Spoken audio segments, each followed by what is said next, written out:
तो कल हम लोग पढ़े थे प्रेजेंट परफेक्ट कंटिन्यूअस टेंस।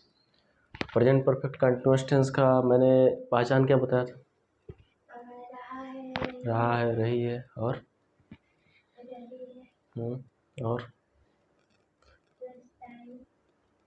रहा है, रही है, रहे हैं, तो प्रेजेंट कंटिन्यूअस में भी आता है ना। तो इसको कैसे अलग करेंगे, कैसे पहचानेंगे कि प्रेजेंट कंटिन्यूअस है, या कैसे पहचानेंगे कि प्रेजेंट परफेक्ट कंटिन्यूअस टेंस है? इसमें भी रहा है, रही है, उसमें भी रहा है, रही है आता है। इसको कैसे पहचानेंगे? बताओ। टाइम रहता है इसमें, यानी इसमें एक टाइम दिया रहेगा तो हम पहचान जाएंगे कि ये प्रेजेंट परफेक्ट कंटिन्यूअस है। मैंने बोला था इसका निगेटिव बताने के लिए, तो निगेटिव भी हम लोग किस पे देखते हैं? चलो निगेटिव भी देख लेते हैं। निगेटिव सेंटेंस क्या होता है प्रेजेंट परफेक्ट कंटिन्यूअस का?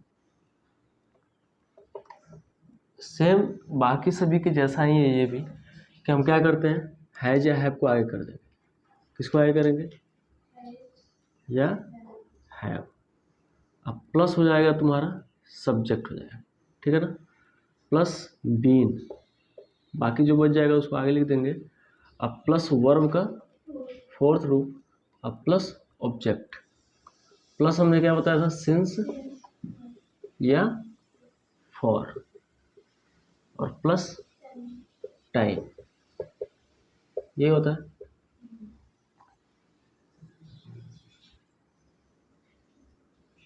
ठीक है, ये नेगेटिव हो गया। एग्जाम्पल देखते हैं। जैसे मान लो तुम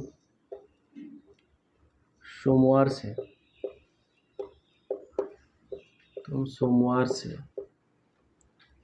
इस काम को कर रहे हो, इस कार्य को कर रहे हो, नहीं कर रहे हो। तुम सोमवार से इस कार्य को नहीं कर रहे हो, तो क्या बनाएंगे इसका? नेगेटिव में ये थोड़े होता है, नेगेटिव में नहीं होता है ना, मैं तो इंट्रोगेटिव बता दे रहा हूँ।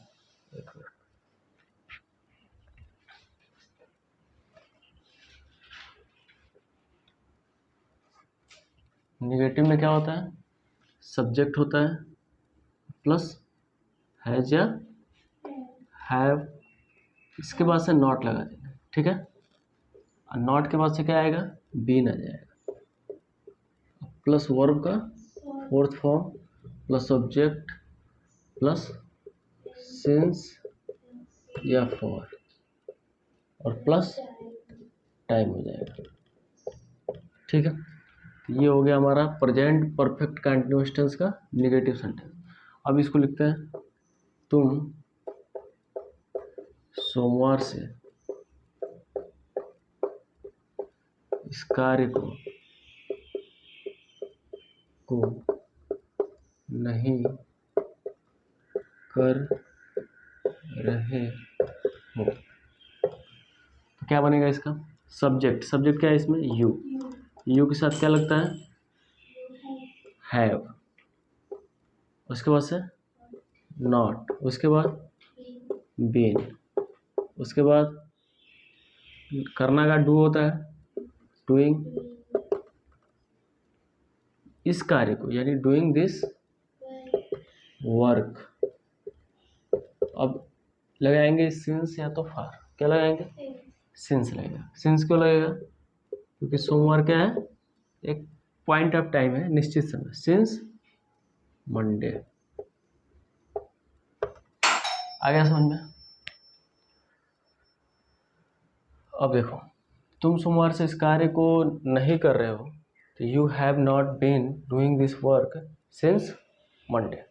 अब इसका इंट्रोगेटिव देखते हैं, एक एक एग्जाम्पल देखेंगे, बाकी एग्जाम्पल ऐसे बनाएंगे। देखो इसका इंट्रोगेटिव भी देख लेते हैं।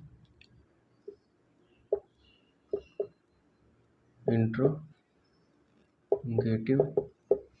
Sentence, interrogative sentence. तो क्या होता है सबसे पहले, हैज या have plus subject plus been plus verb का fourth form plus object plus since या और प्लस टाइम होता है, लास्ट में लगाते हैं क्वेश्चन मार्क। ये होता है हमारा इंट्रोगेटिव सेंटेंस। एक एग्जांपल देखेंगे, जैसे देखो, क्या मैं तुम्हें 4 महीने से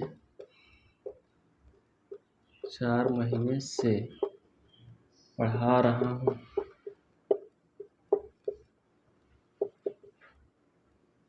क्या मैं तुम्हें 4 महीने से पढ़ा रहा हूँ। सबसे पहले क्या आएगा, हैज या हैव। तो क्या लिखेंगे, हैज के हैव, हाँ हैव। उसके बाद से मैं यानी आई, हैव आई। उसके बाद बीन, उसके बाद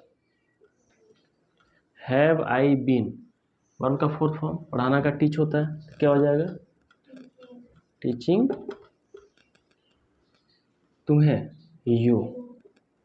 सिंस की फॉर 4 मंथ्स।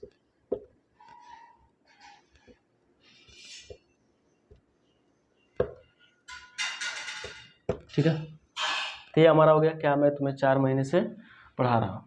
तो ये हमारा इंट्रोगेटिव सेंटेंस हो गया। WH इंट्रोगेटिव भी आता है। तो WH इंट्रोगेटिव यानी जो प्रश्नवाचक शब्द कहाँ पे होता है, बीच में होता है। तो बीच में जब होगा तो हम क्या करते हैं, इसी के आगे क्या लगा देंगे, हम WH वर्ड लगा देंगे। WH वर्ड के बाद बाकी सब क्या होगा, हमारा वही होगा।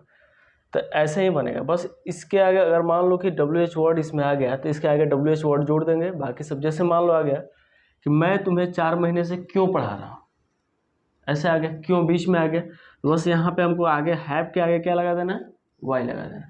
Y have I been teaching you for 4 months. समझ में आ गया ना, इसको नोट कर लो।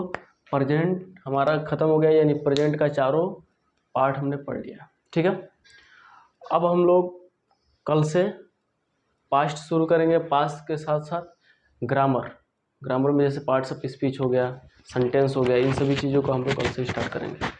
इसको नोट कर लो।